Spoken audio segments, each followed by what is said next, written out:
కజకస్తాన్లో జరిగిన ఘోర ప్రమాదంలో 42 మంది ప్రాణాలు కోల్పోయారు. మరో 27 మంది గాయాలతో బయటపడ్డారు. అజర్బైజాన్ ఎయిర్లైన్స్కి చెందిన ప్రయాణికుల విమానం అక్టౌ నగర సమీపంలో కుప్పకూలిపోయింది. ప్రమాద సమయంలో విమానంలో 62 మంది ప్రయాణికులు, 5 సిబ్బంది సహా 72 మంది ఉన్నారు. వీరిలో 27 మంది ప్రాణాలతో బయటపడినట్టు కజకస్తాన్ ఆరోగ్య శాఖ మంత్రి వెల్లడించారు. ప్రమాద స్థలంలో సహాయక చర్యలు కొనసాగుతున్నాయి.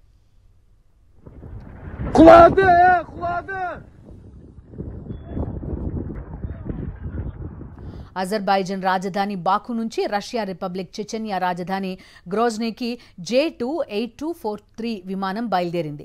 అయితే గ్రోజ్నీలో దట్టమైన పొగమంచు కారణంగా ఫ్లైట్ని దారి మళ్లించారు. ఈ క్రమంలోనే ఆక్టౌ ఎయిర్పోర్ట్ సమీపంలో ఎమర్జెన్సీ ల్యాండింగ్కు ప్రయత్నిస్తూ కూలిపోయింది. ఓపెన్ ఫీల్డ్లో విమానం కూలిన వెంటనే మంటలు చెలరేగాయి. ప్రమాదానికి ముందు ఎయిర్పోర్ట్ పైన అజర్బైజాన్ ఎయిర్లైన్స్ విమానం పలుమార్లు చక్కర్లు కొట్టి నేల కూలిందని లోకల్ మీడియా పేర్కొంది. పక్షి ఢీకొట్టడం వల్లే ఫ్లైట్ కూలిపోయిందన్న వార్తలొచ్చాయి. సాంకేతిక సమస్య సహా అన్ని కోణాల్లో దర్యాప్తు చేస్తున్నట్టు అధికారులు ప్రకటించారు.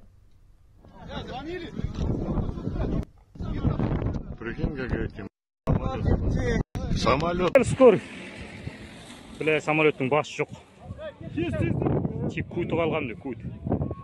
Тірілер бар, тірі адамдар.